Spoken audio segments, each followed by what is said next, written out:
Hello student, good morning. देखिए, हमारा जो लास्ट क्लास में जो टॉपिक चल रहा था उसकी बात करें तो हम बात करें कि प्लांट के लिए जो कौन से न्यूट्रिशंस या कहें कि प्लांट जो बॉडी है उसके अंदर जो एलिमेंट्स या कहें पोषक तत्व हैं जिनकी आवश्यकता थी, इनका डिस्कस कर रहे थे। तो इससे पहले हमने देखा कि पोषक तत्व या कहें कि जो न्यूट्रिएंट जो रहते हैं वो कौन सा न्यूट्रिएंट प्लांट के लिए आवश्यक होता है, उनके अमाउंट कैसे ज्ञात करते हैं। तो ये विधियां हमने देखी थी कि कौन सा तत्व या न्यूट्रिएंट कंपल्सरी है या प्लांट में प्रेजेंट होते हैं, इनकी कमी से या कहीं इनकी डेफिशिएंसी से कौन सी डिजीज होती है या करेक्टर दिखाई देते हैं। यदि इनकी अधिकता हो जाती है तब कौन से करेक्टर दिखाई देते हैं। तो इनके लिए कुछ एक विधियां थी जिनके अंदर हम बात करें, सबसे यदि कहें प्लांट एस या कहें पादप भस्म विधि थी, जिसके बेस पर हम ये पता कर सकते हैं कि पादप के लिए कौन से तत्व हैं जिनकी रिक्वायरमेंट रहती है, आवश्यकता होती है। इसके बाद यदि हम बात करें कि जो सेकंड पार्ट आया था जिसके अंदर हम ये कहें जल संवर्धन और मृदा संवर्धन या वर्मिक जो हाइड्रोपोनिक्स या कहें कि जल संवर्धन था। तो ये जो पार्ट थे जिसके अंदर वर्मिकुलाइट थे उसको भी यूज में ले रहे थे, क्वाड्रेट को यूज में ले रहे थे, या ये प्लास्टिक चिप को यूज में ले, प्लास्टिक जो मटेरियल था उसको यूज में ले रहे थे। तो इस तरीके से यदि हम देखें तो हमने वो विधियां देखी थी कि प्लांट के लिए किन तत्वों की रिक्वायरमेंट होती है। जब इन विधियों से हमने पादप जो है उनकी पादप एस या पादप जो भस्म है या कहें कि हाइड्रोपोनिक्स है, इन विधियों से जब हमने देखा तो ये पता चला कि प्लांट के अंदर 60 प्रकार के एलिमेंट्स प्रेजेंट होते हैं। यानी एक प्लांट के अंदर टोटली 60 एलिमेंट्स होते हैं या कहीं 60 पोषक तत्व होते हैं। इन जो न्यूट्रिएंट जो एलिमेंट पाए जाते हैं वो होते हैं 60। जितने भी जो हमारे खोजे गए तत्व हैं उनमें से 60 तत्व प्लांट में प्रेजेंट होते हैं। इसके बाद ये देखा गया कि इनको स्टडी की गई कि किस तत्व की कमी से क्या इफेक्ट होता है। तो इससे ये आया कि हमारे पास 17 या 17 तत्व ऐसे हैं जो प्लांट के लिए इसेंशियल होते हैं या कंपल्सरी होते हैं, और बाकी जो शेष बचे हुए रहते हैं या फिर कहीं 43 एलिमेंट्स रहते हैं ये कंपल्सरी नहीं होते हैं। तो यहाँ पर जो स्टडी करेंगे वो मेनली इन 17 एलिमेंट्स या कहें कि जो 17 तत्व हैं केवल इनका अध्ययन करना है। तो देखिए यहाँ पर हमने ये कहा कि जो 60 तत्व हैं इनमें से 17 तत्व ऐसे हैं जो प्लांट के लिए कंपल्सरी होते हैं कि ये तत्व यदि नहीं होते हैं या एलिमेंट्स है या माइक्रोन्यूट्रिएंट ये नहीं होते हैं तो प्लांट के अंदर किसी न किसी प्रकार की डेफिशिएंसी के कैरेक्टर दिखाई देंगे या कोई डिजीज होती है या कहीं लाइफ साइकिल पूरा नहीं होता है। तो कैसे कहा कि ये जो इसेंशियल जो पोषक तत्व हैं या कहें कि जो ये माइक्रो न्यूट्रिएंट हैं इनकी बात करें कि ये हमने टोटली यहाँ पर बताए कि टोटल जो एलिमेंट्स होते हैं वो 17 एलिमेंट है टोटली। अब ये जो 17 है इनमें से देखिए इनको पोषक अनिवार्य क्यों कहा, कंपल्सरी या इसेंशियल क्यों कहा। इसके पीछे 2-3 कंडीशनें देखी गई कि किस एलिमेंट या न्यूट्रिएंट है उसको हम कंपल्सरी या एसेंशियल कहेंगे, अनिवार्य कहेंगे। तो उसके लिए 3-4 कंडीशनें देखी गई। सबसे फर्स्ट कंडीशन देखें कि पहली कंडीशन बताई गई लाइफ साइकिल, जीवन चक्र।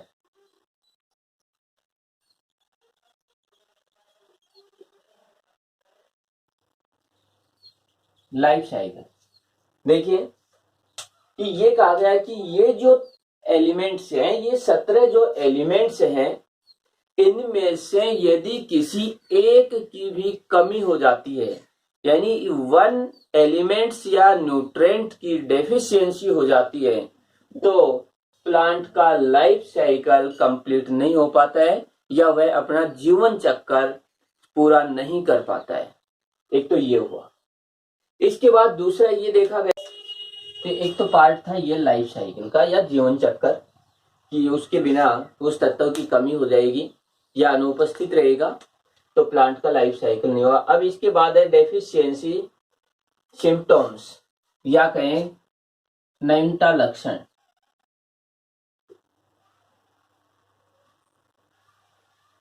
तो सेकंड पार्ट है नैन्यता लक्षण या डेफिशिएंस है करेक्टर जो है सिम्टम्स है।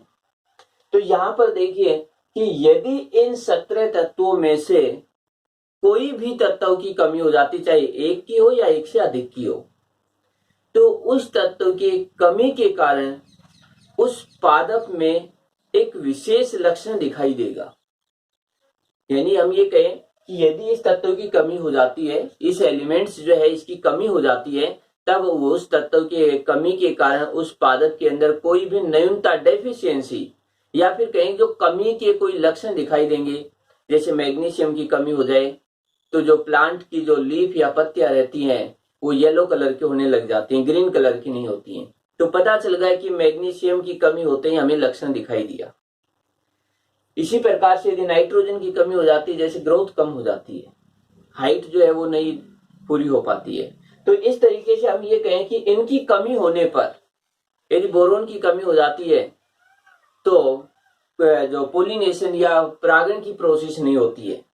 तो इससे ये पता चल जाता है कि जो एलिमेंट्स हैं उनकी यदि कमी हो जाती है, न्यूनता हो जाती है, तो पादप में उस एलिमेंट्स के स्पष्ट करैक्टर दिखाई देंगे।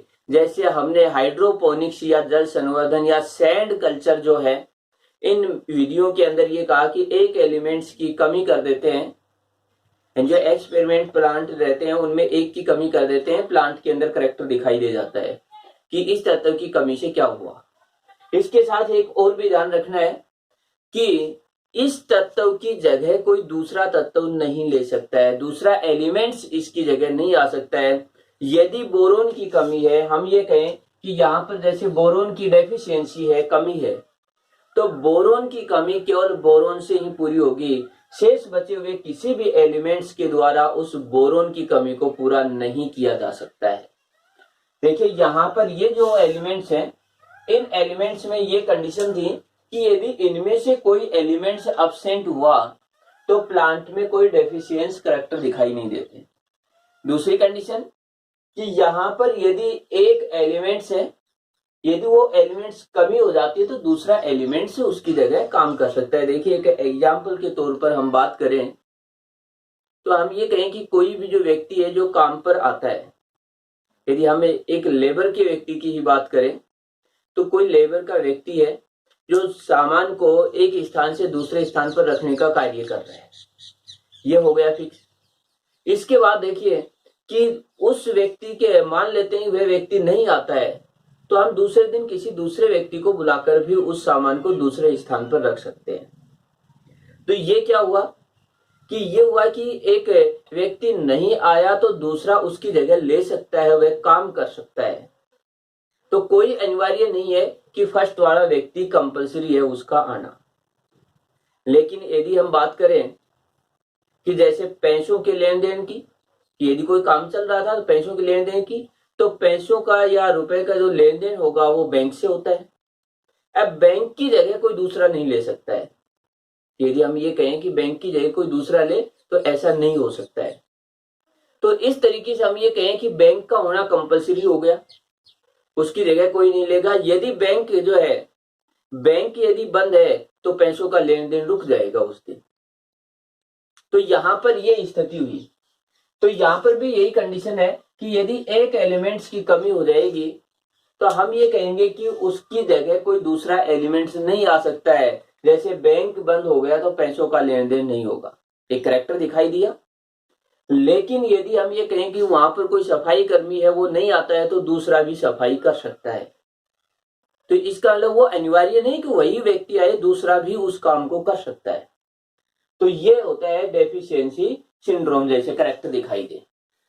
इसके बाद देखिए कि ये जो है कि हमने बताया कि एक की जगह कोई दूसरा नहीं लेगा। इसके बाद होता है ये स्पेसिफिक सिम्टम्स। तो ये स्पेसिफिक सिम्टम्स ये रहता है कि उसमें एक विशेष लक्षण भी होना चाहिए कि उस प्लांट के अंदर जैसे ये है कि इसकी जगह दूसरा नहीं ले सकता है। यहाँ पर भी यही रहता है कि एक स्पेसिफिक करेक्टर भी उसका शो होता है कि उस प्लांट जो है उसमें वो एलिमेंट्स प्रेजेंट है, तो उस प्रेजेंट होने या उपस्थित होने के कारण उसमें एक विशेष लक्षण भी दिखाई देता है। इसके बाद देख लें कि डायरेक्टली इन्वॉल्व इन मेटाबॉलिज्म, या फिर कहें ये तो हुआ विशेष लक्षण।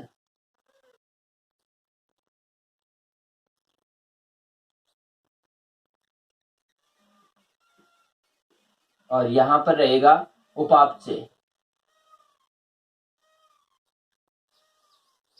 तो यहाँ पर देखिए विशेष लक्षण और उपापचय की यदि प्रोसेस की बात करें हम, तो ये देखिए उपापचय का मतलब ये है कि शरीर में जो मेटाबॉलिज्म या उपापचय क्रियाएं रहती है उनमें डायरेक्टली इन्वॉल्व होता है, या कहें कि उनके अंदर जो रिएक्शन होती है उनके अंदर वह इनडायरेक्ट न होकर के सीधा इफेक्ट डालता है कि मेटाबॉलिज्म रिएक्शन किस प्रकार से होगी। इन तत्वों से स्पष्ट पता चलता है। यदि किसी तत्व की कमी हो जाएगी तो वह मेटाबॉलिज्म रुक जाएगी या फिर बहुत फास्ट हो जाएगी, इस तरीके का करेक्टर उसमें दिखाई देता है। तो यदि ये कंडीशन होती है, देखिए इसके अंदर ये हुआ कि सबसे फर्स्ट यदि बात करें उस तत्व की जगह कोई दूसरा, यानी उस न्यूट्रिएंट की जगह कोई अदर न्यूट्रिएंट है वो इन्वॉल्व नहीं हो सकता है, जगह नहीं ले सकता है। मेटाबॉलिज्म में डायरेक्ट इन्वॉल्व होगा, उसके डेफिशिएंसी करेक्टर दिखाई देंगे, उसके कोई स्पेसिफिक करेक्टर दिखाई देंगे।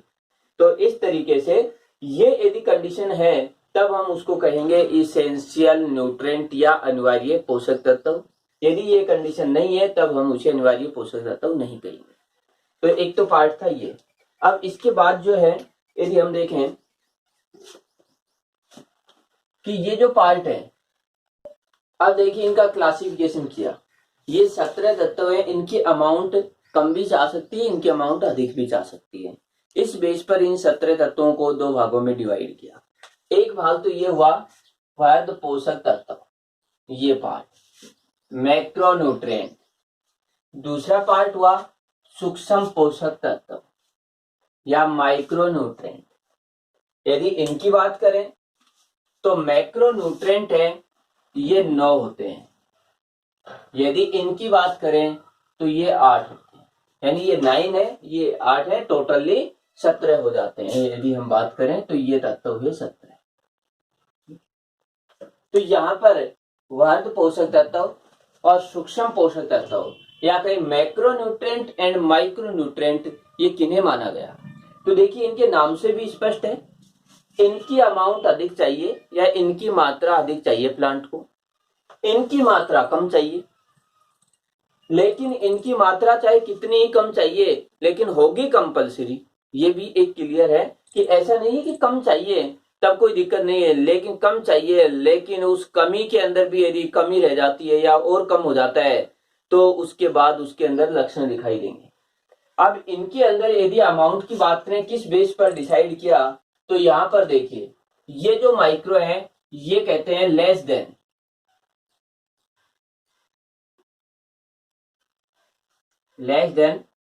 1 मिलीग्राम। देखिए 1 मिलीग्राम से कम होंगे, लेकिन कितने में होंगे, पर 10 ग्राम।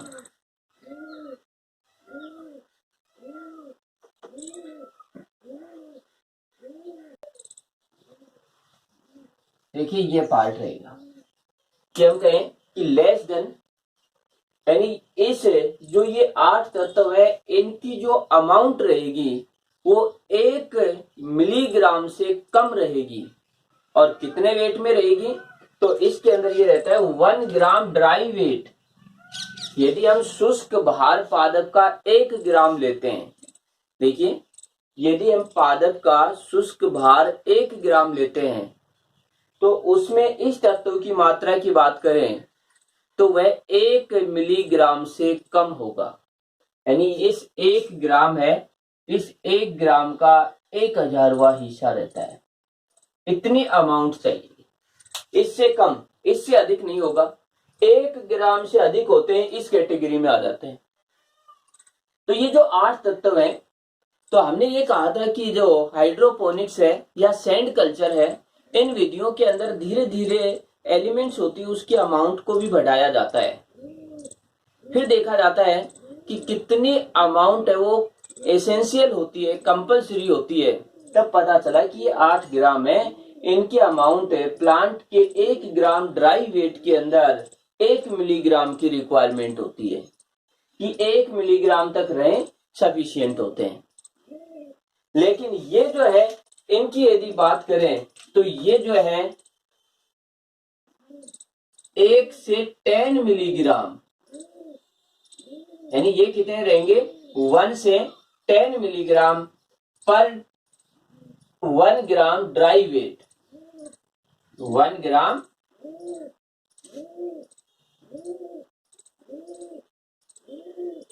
Dry wait. तो ये रहता है। देखिए यहां पर क्या कहा गया कि अब इन दोनों को एक साथ देखेंगे तब पता चलेगा कि ये जो तत्व है, यदि हम प्लांट के 1 ग्राम को लिया, वो भी ड्राई वेट 1 ग्राम लिया, तो इनमें से जो एलिमेंट्स रहेंगे वो एलिमेंट्स 1 ग्राम से कम अमाउंट में मिलेंगे हमें, 1 मिलीग्राम से कम अमाउंट में मिलेंगे ये एलिमेंट्स। यदि हम इनकी बात करेंगे तो ये उस 1 ग्राम ड्राई वेट में 1 से 10 मिलीग्राम वेट में मिलेंगे। अब ये जो एलिमेंट्स हैं इनकी बात करें तो यहाँ पर देखिए ये जो 9 एलिमेंट्स हैं, ये 9 एलिमेंट्स होते हैं। ये कार्बन है, हाइड्रोजन है, ऑक्सीजन है, नाइट्रोजन है, फास्फोरस है, सल्फर है, पोटेशियम है, मैग्नीशियम है, कैल्शियम है। इनकी मात्रा यदि 1 ग्राम लेंगे तो इनकी मात्रा या तो 2 मिलीग्राम है, 3 मिलीग्राम, 4, 5, 6 यानी 10 तक मिल सकती है, 1 से 10 तक मिल सकती है। यदि हम बात करें इनकी तो ये देखिए ये पार्ट हुआ। इनकी अमाउंट की बात करें तो ये जैसे आयरन हुआ, बोरॉन हुआ, कॉपर हुआ, क्लोराइड हुआ, जिंक हुआ, मोलिब्डेनम हुआ, मैग्नीज हुआ और निकल हुआ। इनकी अमाउंट 1 मिलीग्राम से कम मिलेगी हमें। तो यहां पर इस तरीके से ये किया। देखिए ये फिक्स है और काफी इंपॉर्टेंट भी, जो इस लेसन से हम ये कहीं क्वेश्चन आएगा वो इन 17 एलिमेंट से ही आता है और 1 नंबर का क्वेश्चन होता है वो आता रहता है। कंपटीशन में भी इसी में से आता है, नीट के अंदर भी इसी में से आता है। तो हमें ये जो एलिमेंट्स है इनको काफी अच्छे से देखना पड़ता है कि जैसे एक ग्रुप है, एक क्वेश्चन का डिस्कस करें कि जैसे ये कहा जाए कि प्लांट के अंदर, प्लांट में जो माइक्रो न्यूट्रिएंट हैं वो कौन से हैं, तो ऑप्शन इस प्रकार से दे सकते हैं कि जैसे माइक्रो न्यूट्रिएंट की बात करें तो ए ऑप्शन दिया हमें, और उसके अंदर जैसे हम ये कहें कि जैसे कॉपर दे दिया है और साथ में जैसे मैग्नीशियम दिया। इसके बाद बी ऑप्शन दिया जिसके अंदर हम ये कहें सल्फर दे दिया है और आयरन दे दिया है। इसके बाद सी ऑप्शन की बात करें तो जैसे जिंक दे दिया है, निकल दे दिया है, और डी ऑप्शन की बात करें तो जैसे पोटेशियम दे दिया और कैल्शियम दे दिया। और ये जो ग्रुप है इनमें से ये पूछा जाए कि कौन सा ग्रुप है जो माइक्रोन्यूट्रिएंट का ग्रुप है, तो माइक्रोन्यूट्रिएंट की बात करें तो देखिए इसमें ये जो पार्ट आया ये मैक्रोन्यूट्रिएंट है, ये जो पार्ट आया मैक्रोन्यूट्रिएंट का आया।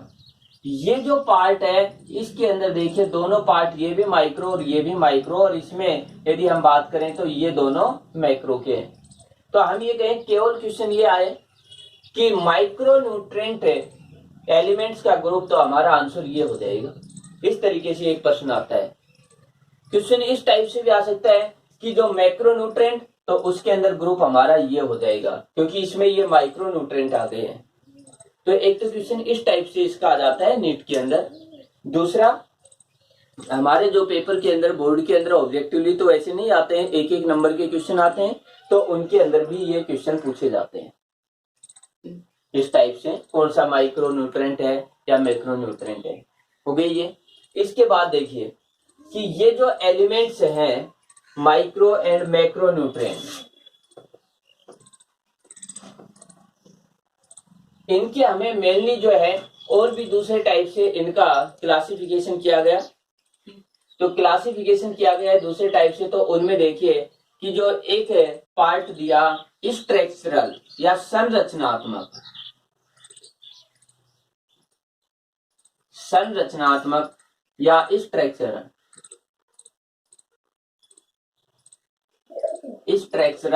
न्यूट्रेंट।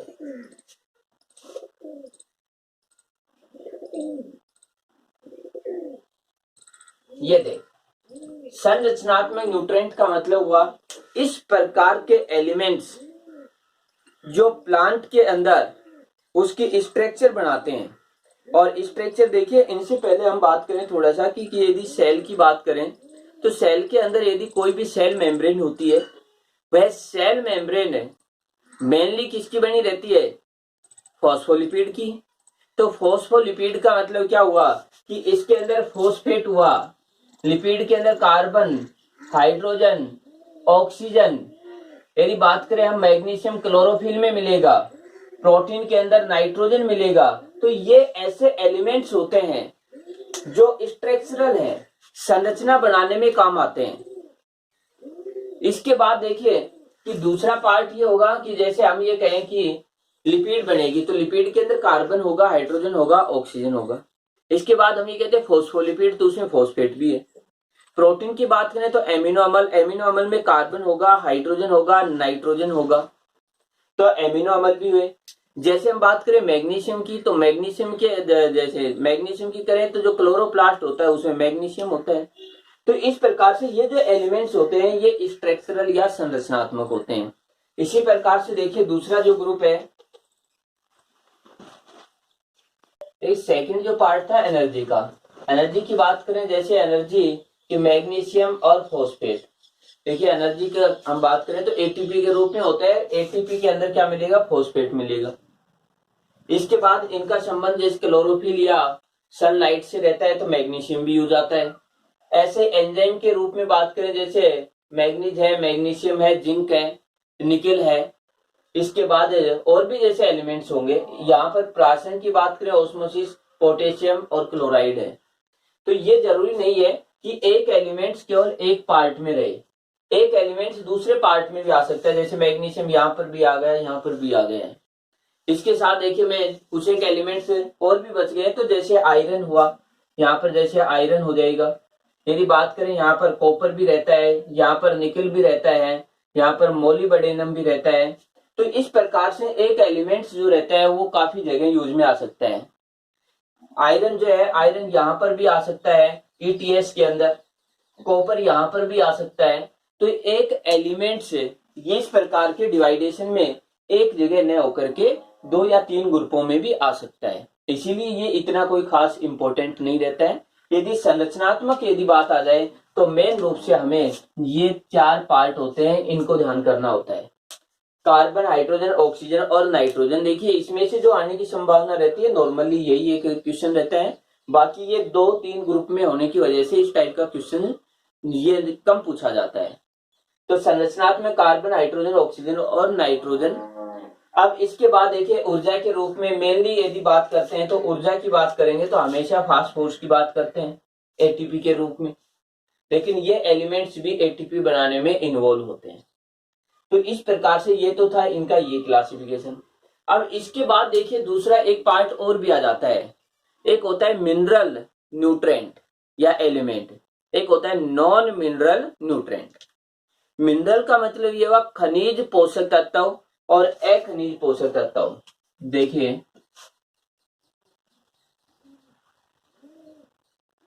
अखनिज पोषक तत्व, यदि हम बात करें नॉन मिनरल न्यूट्रिएंट,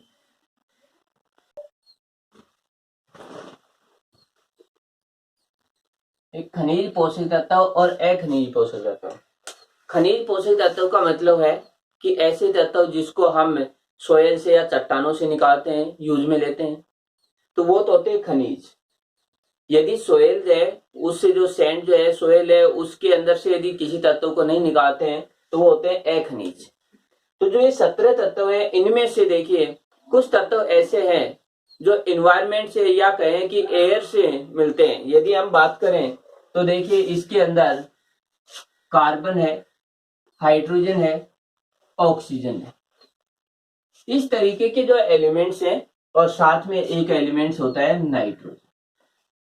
ये एलिमेंट्स ऐसे हैं जो हमें सोयल से, या फिर कहें कि सोयल के अंदर ये प्रेजेंट न होकर के इन्वायरमेंट के अंदर मेनली रहते हैं। यदि बात करें, हम चट्टानों से नहीं निकालते हैं इनको। यदि बात करें कार्बन की, तो कार्बन जो है CO2 के रूप में हमें उपलब्ध हो जाता है, ऑक्सीजन भी उपलब्ध हो जाता है, हाइड्रोजन हमें H2O के रूप में प्रोवाइड होता है, और नाइट्रोजन भी यदि बात करें तो इन्वायरमेंट के अंदर रहता है। लेकिन नाइट्रोजन हमेशा प्लांट लेता है नाइट्रेट के रूप में, नाइट्रेट के रूप में, और इसके लिए मिट्टी का उपयोग करता है। तो जो सोयल का उपयोग करता है, इसीलिए कुछ जगह क्लासिफिकेशन में कार्बन, हाइड्रोजन, ऑक्सीजन को ये एक खनिज माना गया, कुछ जगह का जो है इस नाइट्रोजन को भी साथ में लिया गया। लेकिन मेनली यदि बात करें तो कार्बन, हाइड्रोजन और ऑक्सीजन होते हैं। तो ये जो एलिमेंट्स होते हैं, इन एलिमेंट्स को कहा जाता है अखनिज पोषक तत्व। कि ये तीनों ऐसे हैं जो खनिज पोषक तत्व नहीं है, वायुमंडल से मिलते हैं, और शेष बचे हुए फिर 14 तत्व ऐसे हैं जो पादप है, खनिजों के रूप में अवशोषित करता है। तो ये भी एक इसका क्लासिफिकेशन होता है। इसके बाद देखिए प्राइमरी और सेकेंडरी के रूप में भी है, कि इनका आगे क्लासिफिकेशन फिर से भी किया गया।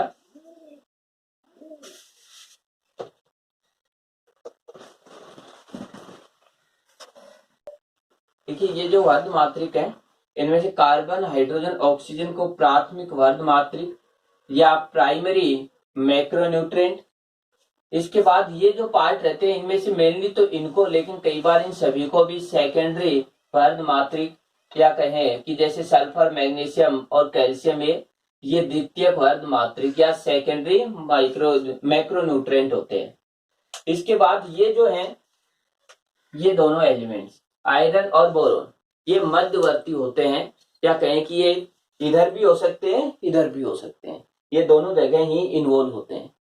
तो इस तरीके से यदि हम बात करें तो ये जो है पोषक तत्व है, इनका क्लासिफिकेशन था। इसके बाद हम बात करें कि ये एक एक जो एलिमेंट्स है, इनके क्या मेन यूज होते हैं, क्या करेक्टर दिखाई देते हैं।